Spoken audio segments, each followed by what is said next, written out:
السلام علیکم۔ پیش خدمت ہے خصوصی رپورٹ 89.4 سنو ایف ایم۔ میں ہوں فرحت عباس شاہ۔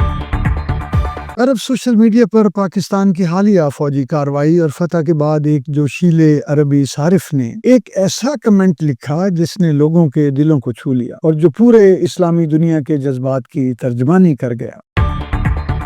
لکھتے ہیں، بہت وقت گزر گیا، ان محروم آنکھوں نے ایک ہی منظر بار بار دیکھا، کافروں کو مسلمانوں پر آسمان سے آگ اور لوہا برساتے ہوئے۔ کبھی عراق کے آسمان شعلوں سے بھر گئے، کبھی فلسطین کی گلیاں خون سے رنگین ہو گئیں، کبھی افغانستان کے پہاڑ لرز اٹھے اور کبھی شام و لبنان کی زمین پر قیامت نازل ہوئی۔ آج ایک تاریخی دن ہے۔ آج ان آنکھوں نے وہ منظر دیکھا ہے جس نے برسوں کی پیاس بجھا دی ہے۔ ہم نے دیکھا کہ پاکستان کے شاہینوں نے گائے پوجنے والوں پر آسمان سے آگ برسائی، دل کی دھڑکنیں سجدہ ریز ہو گئیں، ایسا سکون دل میں اترا جو لفظوں میں بیان نہیں ہو سکتا۔ وہ مزید لکھتے ہیں، اے اللہ، تیرے ہی لیے تمام تعریف، ہزار بار شکر کہ تو نے ہمیں یہ دن دکھایا۔ یہ تیرا ہی فضل ہے کہ مظلوموں کی دعائیں سنی گئیں اور ظالموں پر شاہینوں کی طرف سے آگ برسی۔ الحمدللہ رب العالمین۔ یہ کمنٹ سوشل میڈیا پر وائرل ہو رہا ہے، جبکہ کئی عرب چینلز اور صارفین پاکستان کی فوجی صلاحیت اور جرأت کو سلام پیش کر رہے ہیں۔ بہت سے صارفین نے لکھا ہے، آج پاکستان نے صرف اپنا دفاع نہیں کیا